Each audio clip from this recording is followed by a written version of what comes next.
নমস্কার বন্ধুরা, আমি অন্তরীপা। আজ নিয়ে এসেছি চিকেন কারি রেসিপি। তার জন্য চিকেনটাকে ভালোভাবে ধুয়ে নেব। ধুয়ে ম্যারিনেশন করে নেব। গোলমরিচ গুঁড়ো, আদা বাটা, রসুন বাটা দিয়ে সামান্য নুন দিয়ে ম্যারিনেশন করে নেব। ম্যারিনেশন হয়ে গেলে 20 মিনিটের জন্য ঢাকা দিয়ে রেখে দেব। ওদিকে কড়াই বসিয়ে দেবো। কড়াইয়ে সর্ষের তেল দেবো।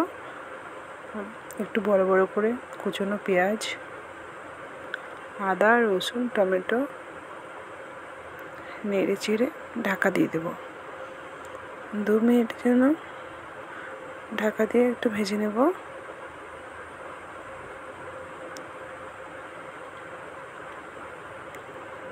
দু মিনিট হয়ে গেছে, ভাজাটা হয়ে গেছে। দেখুন, এরকম করে ভাজতে হবে।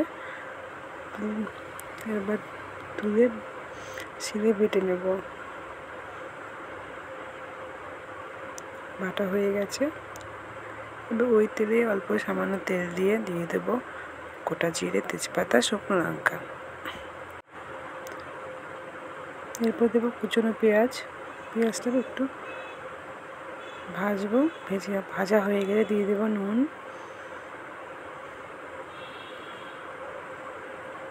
দিয়ে নাড়াচাড়া করবো বেশ কিছুক্ষণ। তারপর দেবো টমেটো কুচি।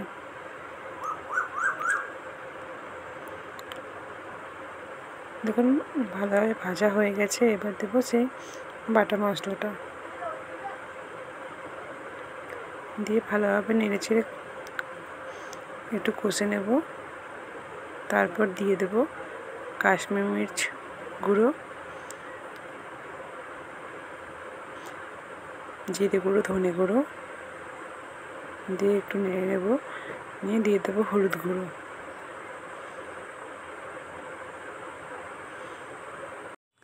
মশলাটা ভালোভাবে নেড়ে চেড়ে নেব। মশলাটা কষা হয়ে এলে দিয়ে দেবো টক দই।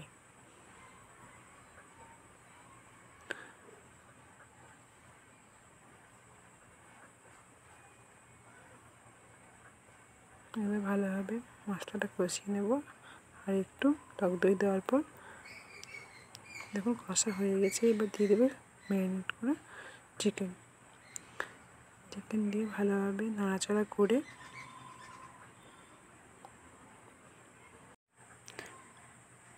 এরপর চিকেনটা ঢাকা দিয়ে লো ফ্লেমে হতে দেব। মাঝে মাঝে ঢাকা খুলে একবার করে নেড়ে নেব। নেড়ে আবার ঢাকা দিয়ে হতে দেব। 30 মিনিটের মতো চিকেনটা হতে দেব ঢাকা দিয়ে। দেখুন, মাংসটা প্রায় রেডি। এরপর উপর থেকে গরম মশলা ছড়িয়ে নামিয়ে নেব। ভালো লাগলে অবশ্যই শেয়ার করবেন। আপনার বাড়িতে ট্রাই করবেন। টাটা।